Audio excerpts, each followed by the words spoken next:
say arguably the gayest Star Wars, I think by a considerable margin. And are you excited about that? Are you bracing yourself? Star Wars. Not the It's pretty gay, let's be honest.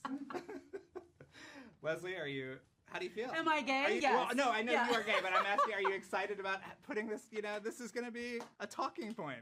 Is it going to be a talking point? I'm sure some. Because nerds are gay. Well, some nerds are very not gay and are very threatened by gay Well, that's stuff. true. But in my world, nerds are gay. Okay. I don't think nerds are threatened about gay stuff. I mean, those are just homophobes. I don't know why he's creating enemies and saying bullshit. Nerds don't care if someone is gay. Nerds don't care who you love. Nerds just want cool nerd shit, like a well-written story. That's all we care about. I don't care who you love. You're a human at the end of the day, and so am I, and that's all that fucking matters. Oh, God. People who don't like gay people are homophobes. Those are assholes. Nerds just want cool shit. We just want cool stories. We also don't need your sexual preference shoved in our face nonstop. I don't need to know you're straight. I don't care. I don't need to know you're gay. I don't care. Just tell me a good story. The rest is irrelevant. Was this the fun element of it? No, I don't think so. And yet people have told me that it's the gayest Star Wars, and I frankly... You're offended? Into it. No. I think that Star Wars is so gay already. Okay. I mean, have you seen the fits? We'd be like, look how gay this is, and then send each other a reference photo. And are you telling me, with a straight face, that C-3PO is straight? They're a couple. That's what I think. This is more outward. I think it's canon that R2-D2 is a lesbian. Oh, Ooh. interesting. Yeah. Huh. Ask Filoni. Okay. Ask for Can you one. imagine? Yeah, talk to Filoni. I thought R2 was a guy.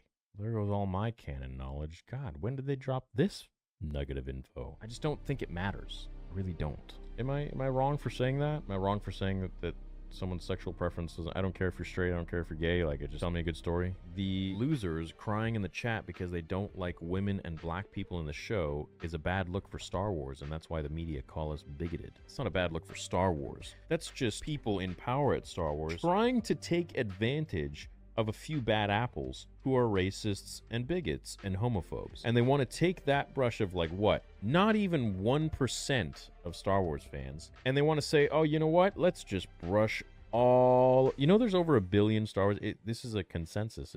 They've done this. Over 1 billion Star Wars fans in the world. That's 1/8 of the population. So they take what? How many of those 1 billion do you think are truly outwardly racist, sexist bigots? And I'd be surprised if it's 1%. Okay, let's say 2%. Let's say 2% at most. You can take that 2% number, what, 1 billion people? What's 2% of 1 billion? 20 million? Math not good. They take that and they take advantage of that, and they want to brush everybody with that same freaking name that all Star Wars fans are... It's just like what the interviewer said in that interview. That nerds are threatened by gay stuff. It's like, well, man, I was never threatened by anything gay. Gay people are just gay people, dude. That's just who they choose to love. Like, why is that my business? I don't care. I don't need to know about it. Nobody needs to know I'm straight, or nobody needs to know whatever. So, just tell me a good story. That's all I want. That's all I care for. Thank goodness you verbalized it. Give me great stories and keep the BS sexual angle out of it. The gayness is your life. Enjoy that elsewhere. Well, enjoy it anywhere, man. But just, like, I don't get why it's so relevant. Like, who you love is who you love. It just doesn't... No, it's just like this obsession in the Western part of the world with sexual preference, and I just don't really understand it. I think everyone should live in peace, everyone should live comfortably, and everyone should be able to love and sleep with who they want to sleep with. I don't see the obsession. I don't know. I don't get it. Just because some director says that R2 is gay doesn't mean he's gay. And if he's gay, I don't care. It doesn't change R2. I don't give a shit. I don't know how much abuse Star Wars fans are like. We just want good stories, man. We got Kathleen Kennedy saying that we hate women. You got Leslie Headland or whatever that interviewer saying that we hate gay people. Nerds hate gay people or something like that, or we're threatened by them. And then now the show is meant to shit on white people. I mean, I don't get, like, what the fuck else do you want? Like, we just want good stories, man. Like, leave us alone. And what, I really want to bring up the topic we were talking about backstage about how nerds were literally the outcasts. Yeah. We accepted everybody. We don't care if you're gay, straight. We don't care if you're a man or woman. A girl who's a nerd, a girl who's into Star Wars. Are you kidding me? Please, I'll wife you any minute. That was the kind of our way of thinking, is that we would accept everybody because we were outcasts. No one liked nerds back in the day. But now it's like completely shifted where being a nerd is cool and trendy and you can make money from it and you can join the clique. It's bullshit. And it's become this like weird political, I don't know what perversion of what it once was. I don't On get that it. thought, I saw a tweet saying something like, racist bigots, blah, blah, blah, no longer welcome in Star Wars. And then someone quoted it saying, since when was that like the branding of Star Wars? Like, welcome all bigots and racists. Like, what? Why are you pretending updated our policies? Yeah, I mean, it's kind of the best way I could liken this is like, say you just got a group of friends who gather together to play Dungeons and Dragons or something like that. Like, it's just a shared hobby that you all like. You come from all different walks of life. Like, fucking, some people are like gay or straight or like autistic or whatever, anything else you might imagine. They've all got this shared passion that brings them together. Yeah. And then one person comes in who's I'm into this as well, but I also really like Das Kapital. And I want you guys to all talk about like why communism is the way forward for all of us. And then the rest of them are like, I'm not really sure about that. I just want to play Dungeons and Dragons and just have an adventure.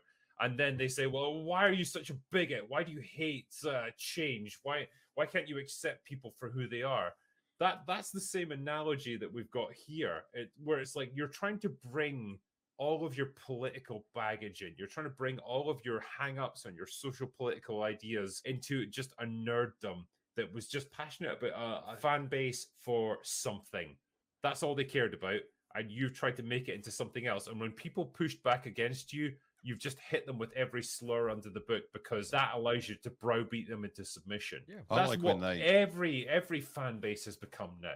It's been infested with this crap. Oh, you don't. They also make out the sort of the bro dudes that all the bro dudes can go away that are racist and misogynistic, and it's like the bro dudes. We're into a movie about a wizard and a princess and a little gay robot, and like they went on this adventure, and it was all quite simple. We weren't bro dudes at all. Like, we weren't playing rugby on the rugby field. We were watching Star Wars, and they want to make out that sort of this crazy bro dude world Star Wars used to exist in. It's like, no, it's the nerd world. Diversity is great, and we love diversity that's proportional and isn't like the thrust or the main point of things. But they said in the New York Times interview that they want to showcase diversity, which means they want to go above and beyond what is conventional with diversity, which means at that point, they've made an aesthetic choice, a stylistic choice, a political choice, which then becomes subjective.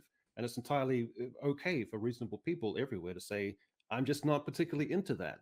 I don't like it. It seems very messagey and preachy for me. It takes me out of the experience of watching the show. And I just don't like the approach you've got with it.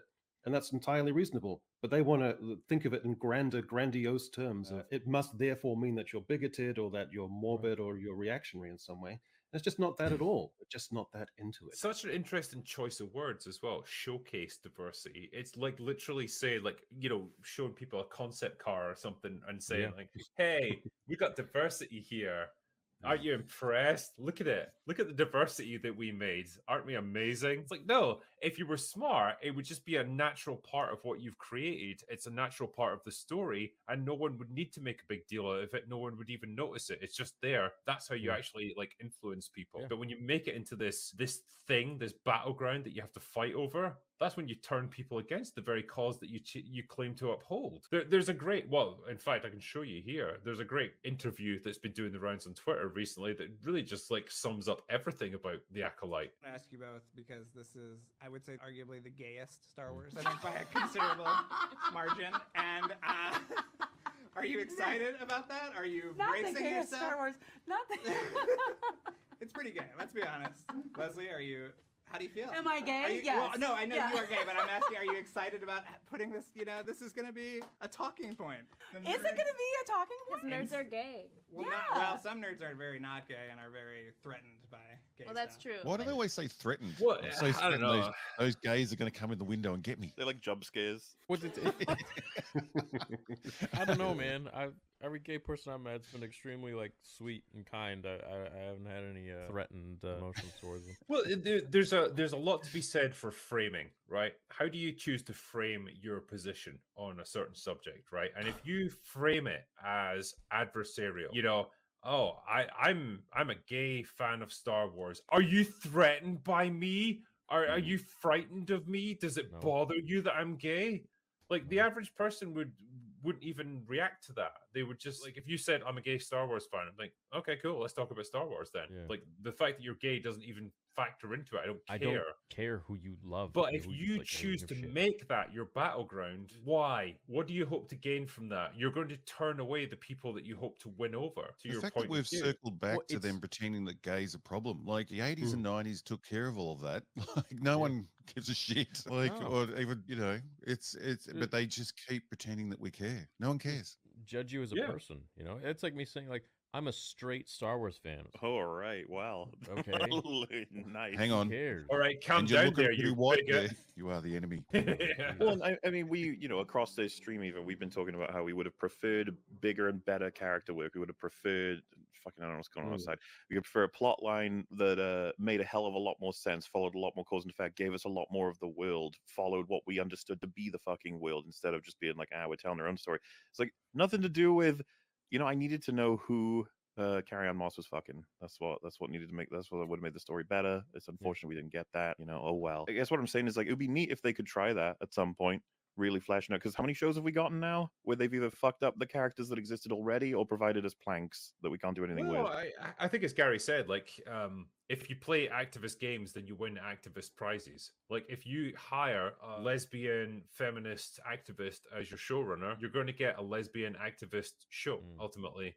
Because that seems to be all that Leslie Headland cares about, is like putting her experiences, her worldview into the show. And like Star Wars is just a convenient framework in which to build that particular narrative. There's That's also the not how you go contrast. about telling a story. That's not how it's meant to be done. Yeah, there's also the contrast that in the heterosexual sense, Star Wars is chaste and almost weirdly asexual. Like in Andor, the only functional positive relationship between two people was the two lesbians at the beginning. And so there's that. Plus, for those keeping score at home, Doctor Who now has the worst ratings and viewing figures in 60 years. And it's not because people are bigoted. It's because they just don't, they're not into the idea of a Doctor who has pizzazz. It's not what they think of when they think of the Doctor. So it's not bigotry and it's not reactionary thinking. It's just, it's overload and we're just not into it. Their commitment to the cause is impressive, though. Like, how much money do these people have to lose before anything changes? Like, you know, we laugh at every show that comes out from Lucasfilm and then hand it to Leslie Headland. And you think they just do not care what the audience think or do not care what the fans think. It's just they are so committed to this cause. It's just like, you look at Doctor Who, it's not, you can't ever recognize it as the same show. It does Just wait till the Ray movie.